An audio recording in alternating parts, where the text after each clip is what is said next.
Junior Seau was 43 years old when he committed suicide in his home in Oceanside, California. Medical examiners revealed that Seau had chronic traumatic encephalopathy, otherwise known as CTE. After a 19-year Hall of Fame career, the hits took a toll on Seau's body and brain. The effects of CTE not only impacted Seau's own life, but the lives of the people around him. Junior Seau was one of the first cases of CTE to spark a much-needed conversation.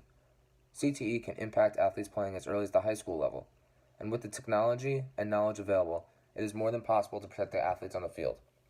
Throughout this video, I will discuss, first, the history of concussions in the NFL, then, the advancements of the technology in the helmets that players are using, and finally, discuss how the NFL rulebook is adapting to protect those on the field.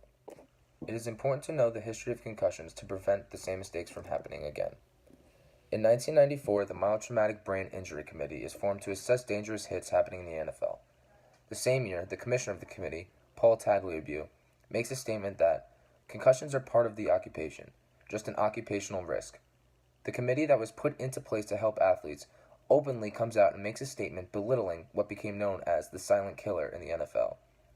This same year, Merrill Hodge becomes the first player to retire due to concussions. He decided it was time to hang up his cleats after he came home from a game and couldn't even recognize his own wife or brother for a brief time. In 1999, Hall of Famer Mike Webster was determined to be totally and permanently disabled as a result of head injuries he suffered as a football player. Just 3 years later, Webster dies at the age of 50. His brain was examined, and the first case of CTE in an athlete was discovered. This is the first of many players to have their brains examined and CTE found. CTE has been occurring in the brains of athletes since football began, but only now is it beginning to be talked about and acted upon. With the findings of CTE, helmet companies are using more advanced technology in their equipment to help players. In the 1920s, the only equipment that the players had were leather hats to protect them. Now, athletes are using the best materials and technology to keep them safe. The two leading companies in helmet technology are Riddell and Schutt. Riddell uses smart helmet technology. The smart helmet technology contains the Insight training tool. With this tool, the helmet can quantify the impact delivered on contact. All of the registered hits over the threshold are collected as head impact exposure data.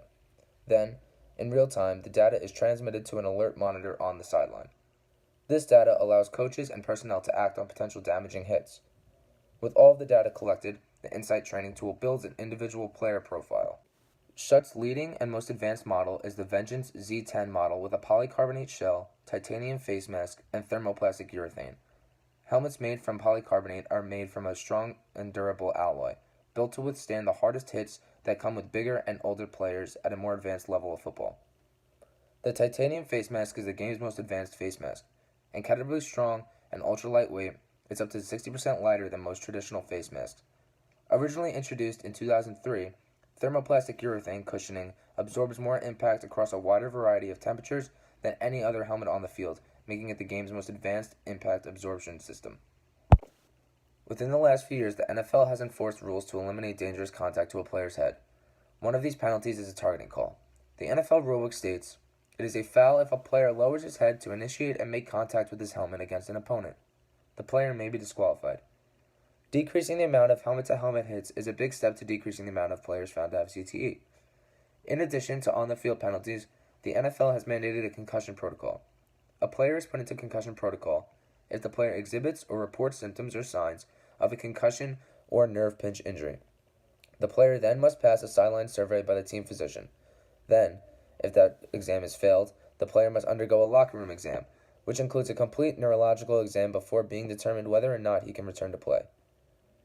The NFL has started to adapt its rules to avoid head injuries, but it is only the beginning for the National Football League. They must continue to make progress if they want to stay a successful organization.